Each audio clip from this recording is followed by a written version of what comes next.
नौटंकी पारसी थिएटर इस पर ये सिनेमा से पहले शुरू हुआ था पारसी थिएटर, और धीरे धीरे जब सिनेमा आया तो इस तरह का थिएटर खत्म हो गया। पारसी थिएटर जिसे कहते हैं, जहाँ लैला मजनू, शेरी फरहाद, आठ का नशा, दिल्ली दरबार, वहाँ के जो प्ले राइट हुआ करते थे, मुंशी दिल लखनवी, राधे श्याम कथावाचक, और बड़े बड़े बहुत ऐसे ऐसे हैं कि हम तो शेक्सपियर और इन लोगों को ही जानते, लेकिन हमारे यहाँ भी कम नहीं है शेक्सपियर से। सच कह रहा हूँ, मुंशी दिल लखनवी का नाटक जो लैला मजनू जी लिखा गया, आप पढ़ लीजिए, क्या खूबसूरत ज़बान है, क्या खूबसूरत उसका म्यूजिक है। और पारसी थिएटर में अगर लैला मजनू जिसने कर दिया तो बस एक्टर बन गया। तो मैं बिल्कुल भैंस चराने वाला आदमी, गाय चराने वाला आदमी, बैलगाड़ी चलाने वाला आदमी, मैं वहाँ से निकल के आया, मुझे थिएटर का मतलब ही नहीं मालूम था कि थिएटर होता क्या है। मैंने सबसे पहले थिएटर लफ्ज भी वही पढ़ा कि भोपाल थिएटर कंपनी, और अन्नू कपूर उनके फादर की कंपनी थी। वहाँ पहले दिन मैंने नाटक देखा, और उसके बाद 2.5 रुपये का टिकट लेके नाटक देखा। उसके बाद मैं गया तो मेरे जिसके साथ मैं घर छोड़ के निकला था घर से, ये भी मैं अब किस्सा बता देता हूँ। क्या था कि मैं गांव में पढ़ता था, स्कूल में लक्ष्मी नारायण यादव विद्या भवन मेरा स्कूल का नाम है, और लक्ष्मी नारायण मेरे सगे मामा जी। वहाँ गांव में कोई स्कूल नहीं था, तो मेरे नाना जी ने, क्योंकि मेरे मामा जी को पागल कुत्ते ने काट दिया तो उसमें उनकी डेथ हो गई थी, तो उनकी स्मृति में वो स्कूल बनवाया, और वो आज भी वो स्कूल लक्ष्मी नारायण यादव विद्या भवन, तो उसमें पढ़ाई लिखाई होती थी मेरी। और क्या हुआ कि वहाँ मुझे साइंस दिलवा दी। अब मारा गया, साइंस इसलिए दिलवा दी कि अच्छी से नौकरी मिल जाएगी, फिर इसकी शादी कर देंगे, और फिर बच्चे, और फिर खा के हाफ पैंट पहने घूमता रहेगा पूरी जिंदगी। तो ये जिंदगी होने वाली, तो मैं डर गया। खैर जी, साइंस तो मैंने ले ली, और बस वो H2 SO4 O3 और A3 करते करते हायर सेकेंडरी तक रट्टे मारते मारते, और हमारे पढ़ाने वाले भी ऐसे टीचर थे, हमें अंग्रेजी भी नहीं आती थी। हमें तो अंग्रेजी मालूम कितनी आती थी, what is this, this is a pen, no this is not a pen, it is a pencil. इससे ज्यादा अंग्रेजी नहीं आती थी हमें भैया। तो देहात में बस पढ़ते पढ़ते क्या हुआ कि हायर सेकेंडरी तक मैं 11वीं, पहले हायर सेकेंडरी 11वीं होता था, अब 10+2 हो गया, लेकिन हमारे जमाने में 11वीं हुआ करता है। तो वहां तक तो पहुंच गया मैं रट्टे मार मार के, और उसके बाद बोर्ड एग्जाम था 11वीं का, और उसमें मुझे पहले से पता हो गया, मालूम पड़ गया था कि मैं फेल हो जाऊंगा। तो क्या हुआ कि बस रिजल्ट आने वाला था, गर्मियों के दिन थे, जून का महीना था, रिजल्ट आने वाला था, और मैं परेशान, क्योंकि उससे पहले कभी फेल नहीं हुआ था। मैं गाना वाना गाया करता था, और छोटा मोटा वैसी नाटक वाटक हुआ स्कूल के ज़माने में किया करते थे। वो 15 अगस्त 26 जनवरी में कुछ राष्ट्रीय गान और ये सब करता रहता था, लेकिन थिएटर से कोई ताल्लुक नहीं था। खैर छोड़िए, थिएटर तो अलग। अभी तो मैं आ गया वहाँ हायर सेकेंडरी, तो मुझे एहसास हो गया कि मैं फेल होने वाला। तो मैं कल रिजल्ट आने वाला है, तो आज मैं मेरे स्कूल के सामने एक आम का पेड़ लगा हुआ था, वहाँ मेरे दोस्त साहब उसी के नीचे बैठा हुआ था, बिल्कुल उदासी हालत में, अफसरदगी में। तो वो आ गया मेरा दोस्त का नाम था नरेश सूरी।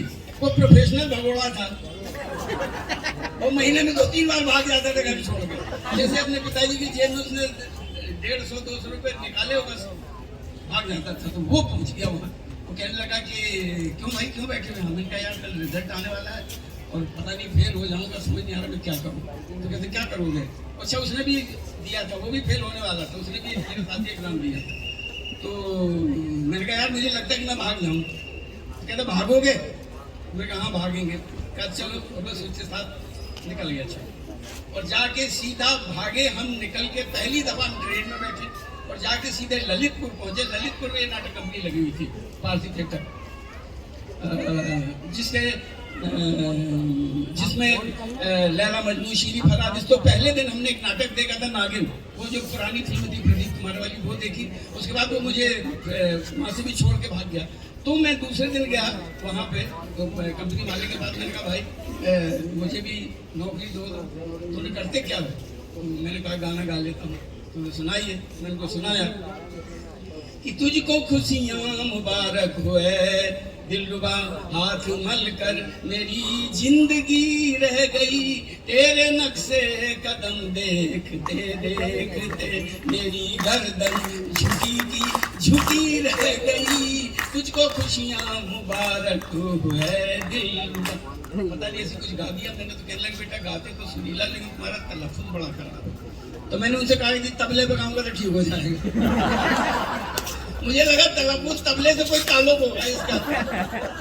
तो खैर जी वहाँ मुझे वो हंसे, मतलब मजाक थोड़ा आया। कहा लेकिन मैंने कहा मैं ठीक कर दूंगा। तो मुझे 2 रुपये 50 पैसे में उन्होंने पर डे के हिसाब से रखी। तो यकीन मानिए 6 साल उस नाटक कंपनी में रहा। फिर वो शर्मिंदगी से बचने के लिए फिर मैंने उर्दू लिखनी पढ़नी सीखी वहाँ, और 6 साल तक बिल्कुल खाना बदोशों की तरह उस नाटक कंपनी में रहा। और बस इस तरह गांव-गांव जाते थे, टेंट में रहते थे, 24 बाई 24 में गड्ढा करते थे, गड्ढे की मिट्टी वहाँ डाल देते थे, वो स्टेज बन जाता था, गड्ढे में चेयर लगाते थे, वो कुर्सी हो जाती थी, वो फर्स्ट क्लास होता था, उसके पीछे दरी बिछाते थे, वो सेकंड क्लास, और पीछे जो जमीन पे वहाँ थर्ड क्लास होता था। तो ऐसे हमने गांव-गांव जाके हम नाटक करते थे, और इसी तरह का यही माहौल हुआ करता था। तो लैला मजनू, शीरी फराद, और ये 6 साल हमें कहने को तो 2.5 रुपए मिलते थे रोज, लेकिन मिलते 1-1.5 रुपए ही था, क्योंकि कभी बारिश हो जाती फिर भूखे मरते थे, लेकिन मजा बड़ा आता था। तो यकीन मानिए वो जो 6 साल खाना बदोशी में मैंने गुजारे और जो सीखा वो आज तक मुझे याद है। उससे खूबसूरत दिन मेरे कभी नहीं थे, वो आज भी मैं याद करता हूँ। कुछ भी हो जाए सबसे खूबसूरत दिन वो थे। और वहाँ मुझे महसूस हुआ कि जिंदगी क्या है, थिएटर क्या है। थिएटर वाकई सच कह रहा हूँ, हमारे बहुत सारे दोस्त बैठे हुए जो थिएटर से जिनका ताल्लुक है, थिएटर सच जिंदगी जीने का सलीका सिखाता है। ऐसा सलीका सिखाएगा आपको कि आपको किसी चीज की जरूरत नहीं है। आपको इतना कुछ सीखने को मिलेगा इस थिएटर से, सब कुछ। बताइए थिएटर में क्या क्या क्या नहीं आना चाहिए। एक इतना सा बता दीजिए किसके बगैर हम काम चला लेंगे, सब कुछ। ये जब मुझे पता लगा तो बस मैं तो मैंने सोचा जीऊंगा मरूंगा यही। और अब ये आलम है, ये हालत है कि मुझे लगता है कि उम्र तमाम जब जन्म लूंगा मैं थिएटर में ही जन्म लूंगा।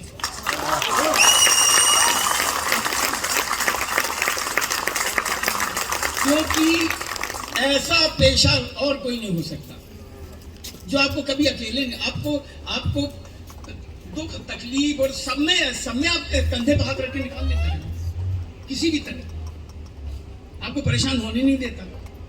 अगर लेकिन बशर्त कि आपको थिएटर का जो अनुभव तो नहीं कहेंगे, जो उसका मजा है, जो उसकी तासीर है थिएटर की, वो यही है। अगर आप सचमुच अगर दीवानगी थिएटर में आ जाए तो फिर आपको कोई और कुछ करने की जरूरत नहीं। आप तो बस लिखते रहेंगे, पढ़ते रहेंगे, सीखते रहेंगे, गाते रहेंगे, बजाते रहेंगे, डांस करते रहेंगे, सब कुछ करेंगे। आप खाना भी बनाएंगे, घर में झाड़ू भी लगाएंगे, सफाई भी करेंगे, कपड़े भी धोएंगे, सब में मजा। मैंने सब में मजा लिया और आज भी लेता रहता हूँ। मुझे किसी चीज से कोई शर्म नहीं है, कुछ नहीं। मुझसे कुछ भी करवा दो, झाड़ू लगवाई मैं भी झाड़ू लगा दूंगा, सफाई करवाइए, कुछ भी करिए, मैं कपड़े भी खुद धो दूंगा, सब कुछ करता हूँ, कोई शर्म नहीं। ये थिएटर ने मुझे सिखाया।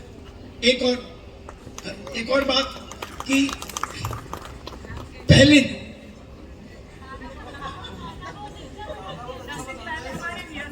हाँ किसी दिन बना के खिला दूंगा।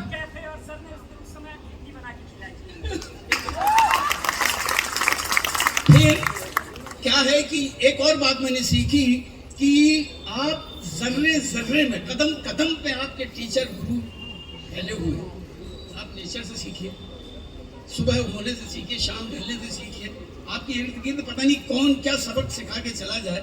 मैं पहले मन्ना डे, मोहम्मद रफ़ी, किशोर कुमार, इन लोगों के गाने गाया करता था। तो एक हमारे वहाँ सार्जेंट बाबा थे जो गेट कीपर हुआ करते थे, उनकी उम्र करीब 80-85 साल की होगी। तो हम स्टेज पे रिहर्सल कर रहे थे, मन्ना डे का वो गाना गा रहे थे, झनक झनक कोई बाजे पहलिया, तो गा रहा था। तो सब लोग हारमोनी मास्टर को बड़ी तारीफ कर रहे थे, देखो क्या बड़ा बढ़िया गा रहा है, क्या खूबसूरत गा रहे, तो बिल्कुल किसी की नकल कर रहा है। तो सार्जेंट बाबू वहाँ बुरी गिरे थे, बगल में बैठे हुए, तो उन पर कोई असर नहीं। तो मैं क्यों बाबा अच्छा नहीं लग रहा, देखो क्या बढ़िया गा रहा। बोले हाँ ठीक है। बोले देखो बिल्कुल वैसे ही नकल कर रहा है, बिल्कुल वैसे ही मन्ना डे की तरह। कहता है ये अल्लाह ने तुझे सब कुछ दिया तो क्यों किसी की नकल कर रहा है। अपने अंदर टटोल, जो तेरे अंदर जो खुदा ने, जो अल्लाह ने, जो मालिक ने, जो ईश्वर ने जो दिया है, उसको देख क्या क्या दिया है। और तू दूसरे की नकल कर रहा है, नकल करके मरेगा जब वो खुद जिंदा है। हुजूर मैं सच बता रहा हूँ, उस दिन से मैंने नकल यूं फेंक दी कि कभी किसी की नकल नहीं करूँ। फिर अंदर टटोलने शुरू किया मैंने कि मेरे अंदर क्या तो है, बहुत सारी खूबियां खामियां भी हैं, तो खामियों को खूबियों में तब्दील करिए, और खूबियां हैं तो खूबियों को और निखारिए, थोड़ा सा उसको और मेहनत करिए, वक्त जाया नहीं करिए। थिएटर वक्त जाया करना नहीं सिखाता भैया। आप उम्र का पता नहीं लगेगा, हमेशा बच्चे बनने नहीं। मैं तो हमेशा बच्चा, मैं 6 साल 5 साल 7 साल से बड़ा ही नहीं हुआ कभी आज तक, सच्ची कह रहा हूँ। तो बड़ा होके करूंगा क्या, मैं क्या कर लूंगा ना।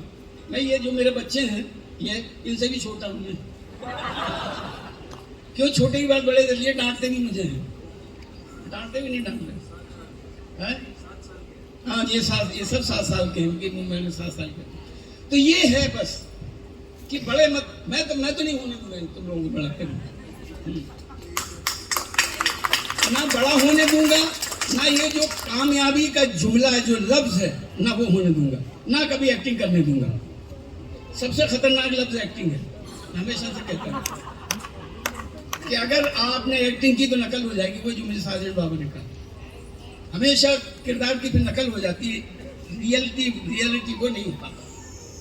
तो बस यही लोगों को कहता रहता हूँ, मैं सीखता रहता हूँ, और बस ये सिखाता रहता हूँ। वाकई यही है कि आपके अंदर ईश्वर ने सब कुछ दिया हुआ है, उसी को टटोलिए, उसी को काम करिए, वक्त ज़ाया मत करो। और क्या कह सकता हूँ, और वक्त जैसे ही आप काम करना शुरू करेंगे, आपका ये जो वक्त ज़ाया करना खत्म हो जाएगा। मैं अभी भी 5 बजे 4 बजे 5 बजे उठ जाता हूँ, पता नहीं क्यों, बचपन से आदत हो, गाँव और उसके ज़माने की आदत है।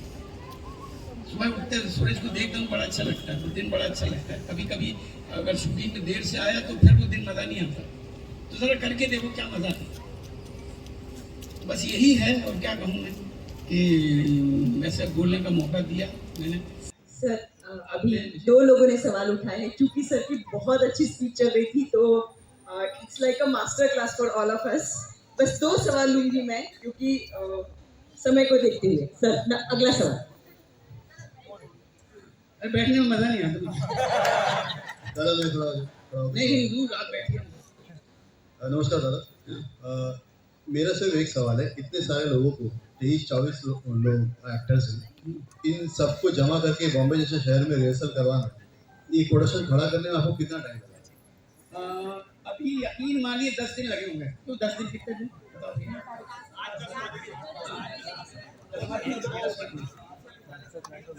3 तारीख की चालू है।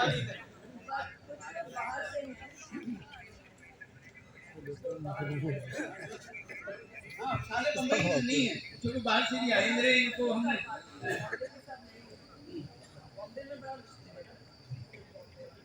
तो बाहर से कुछ लोग हैं बॉम्बे में रह गए हैं, सब बाहर के ही, लेकिन बॉम्बे में रहते हैं, तो उनको बुला लिए बड़ी शिद्दत के साथ, और उसके साथ आके जुड़ गए मेरे साथ। उनको अच्छा लगा, तो अच्छा तो लगा ही होगा। शिकायत करना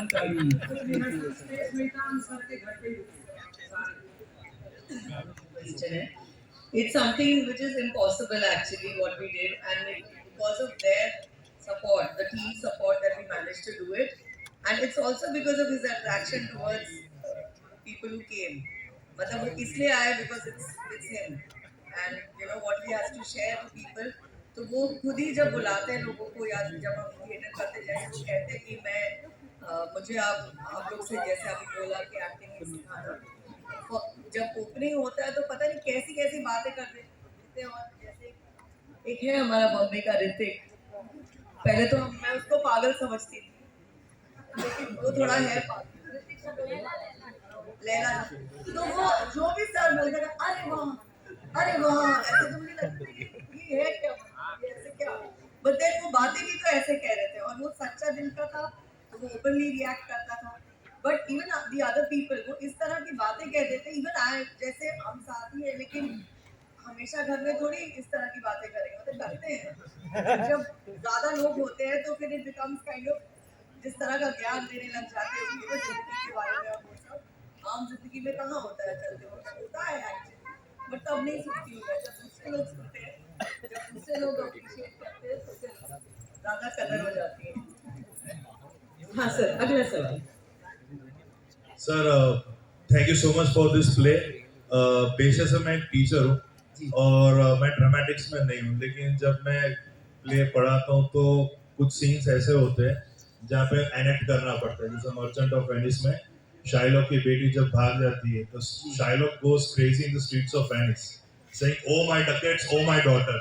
तो जब मैं क्लास में करता हूँ तो बच्चे हंसते हैं, I don't know what do they understand, they laugh on what, but यहाँ पे देखने से ऐसा लगता है कि you know everyone is trained so well.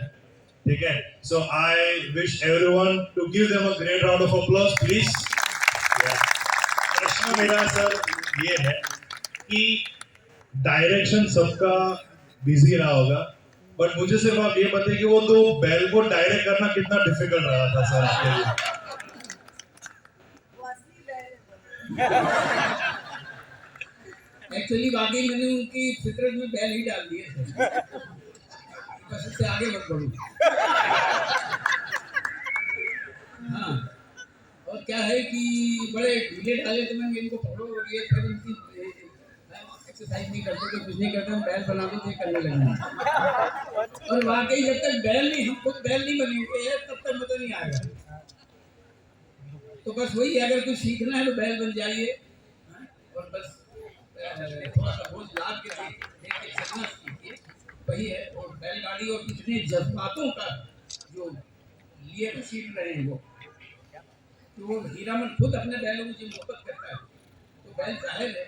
तो उसमें ये है कि मेरे ख्याल से जो इंसानियत उनके अंदर है, जानवरों को हम हमारे यहाँ चूक होने शुरू हो गई, तो वो देखे फिर इस वजह से मैंने बैलों को भी कैरेक्टर बना दिया कि वो भी उसके साथ साथ है। ना वो बैल अलग है, ना वो बैल उनसे मोहब्बत करता है, वो उनसे मोहब्बत करता है, यही है। तो सीधी बात ये मोहब्बत की है, इश्क कहीं भी हो सकता है, पेड़ पौधे कहीं किसी भी अच्छा लगने लग जाए वही। और फिर बस वो एक जो ये एक्चुअली ये रूहानी इश्क है, जिस्मानी इश्क नहीं, ये रूह वाला इश्क है। तो ये है बैलों के साथ, इनके साथ, उसी में मजा है, वहाँ आप झूठ नहीं बोल सकते। तो मैंने इसलिए इनको बैल बना के इनको झूठ नहीं बोलने दी। सर 2 सवाल ले लूं और जी जी दो के बाद एक और दे दीजिएगा। नमस्कार जी आप सबको बहुत बहुत बधाई। सर मेरा क्वेश्चन है, मेरे ख्याल से बहुत इंपॉर्टेंट क्वेश्चन है। जी आपने बताया कि एग्जाम के डर से आप भाग गए थे। हाँ। मैं ये जानना चाहता हूँ उस एग्जाम का रिजल्ट क्या था, आप पास हुए थे कि फेल? नहीं, एग्जाम के डर से नहीं, फेल होने के डर से, शर्मिंदगी से। फिर बाद में मैंने एग्जाम दिया दोबारा, हाँ, फिर उसके बाद बीच में गया, फिर मैं फेल होने के बाद नाटक कंपनी में था, फिर वहाँ से छुट्टी लेके मैं तकरीबन 6 महीने के लिए गया। फिर वहाँ मैंने एक प्रेस में काम किया और कई जगह पान की दुकान खोली मैंने, लेकिन जिंदगी के तजुर्बे में हमेशा करता रहा ये। उसके बाद फिर एग्जाम दिया, फिर पास हो गया।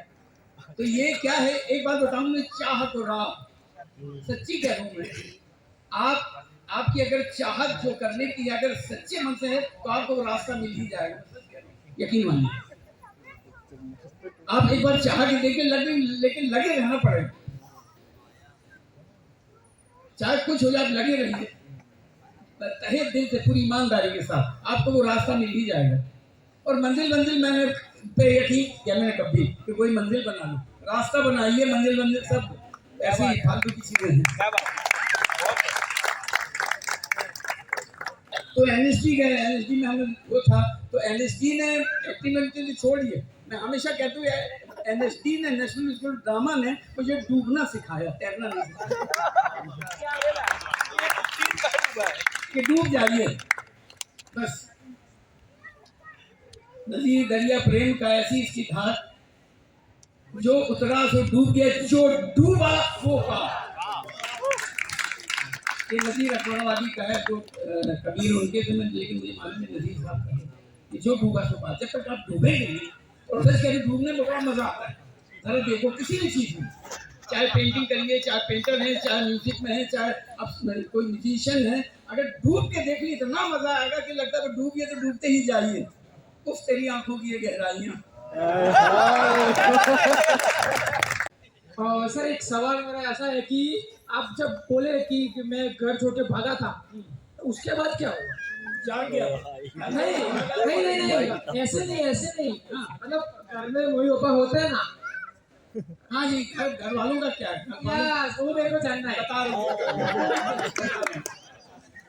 मैं बता दे रहा हूँ। जब भागा तो घर वालों को फिर जाहिर है भाई, जवान लड़का घर से छोड़ के चला गया। मदर तो मेरी बहुत बचपन में गुजर गई थी, लेकिन फादर और मेरे 2 भाई थे और बहन मेरी, तो वो बस रोना पिटना मचा हुआ था। और जो और अड़ोस पड़ोस के लोग, मेरे चचा, वो सब कहने लगे भाग गया, अब ये बर्बाद हो जाएगा, अब ये चोर चक्का बन के ही ये करेगा। तो मैंने फादर को भागने के बाद एक चिट्ठी लिखी। मैंने कहा मुझ पर यकीन करिए, मैं ऐसा कोई काम नहीं करूंगा जिससे आपकी इज्जत पर दाग लगे।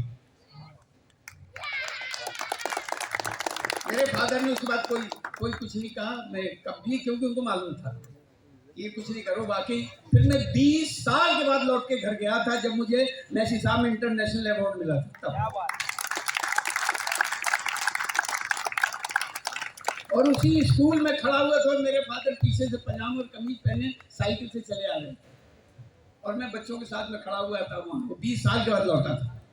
उसके बाद मेरे फादर कहने लगे, देखा वो कहता था ना कि कुछ करके लौटेगा। तो ये है कि आप तय कर लीजिए। और सच्ची कहूँ, क्या ये जो दिक्कतें परेशानी क्यों आती है, ये तो हमारी जिंदगी का एक वो है, एक हक है। हम जब सुबह पहली क्लास में जब नाम लिखता है स्कूल की, जो घंटी बजी, तकलीफ वहीं से शुरू हो जाती है। अब वो घंटी सुन के अगर नहीं जाएंगे स्कूल तो गए काम से। फिर हमारी घंटियां हैं, बजने दीजिए और अब चलते रहिए। बस यही है तकलीफों को, ये तकलीफें जो होती है आपका तजुर्बा है, एक्सपीरियंस है, यही तो है। हम लोगों के पास यही तो बैंक है तकलीफों का और इन सब चीज़ों का। ही संभाल के रखिए और देखिए ये कभी ना कभी काम आते हैं और बस काम आते हैं। सर कितने सवाल हुआ आप ही बताइए। जी, बहुत सारे लोग हाथ उठा रहे हैं, पर समय के इसको देखते हुए मुझे लग रहा है 9:30 हो गए हैं, आपके एक्टर्स भी थक गए हैं, तो मुझे लगता है यहाँ पे सबब कर देना चाहिए। बहुत बहुत शुक्रिया। आप सभी से माफी चाहती हूँ क्योंकि 9:30 बज चुके हैं।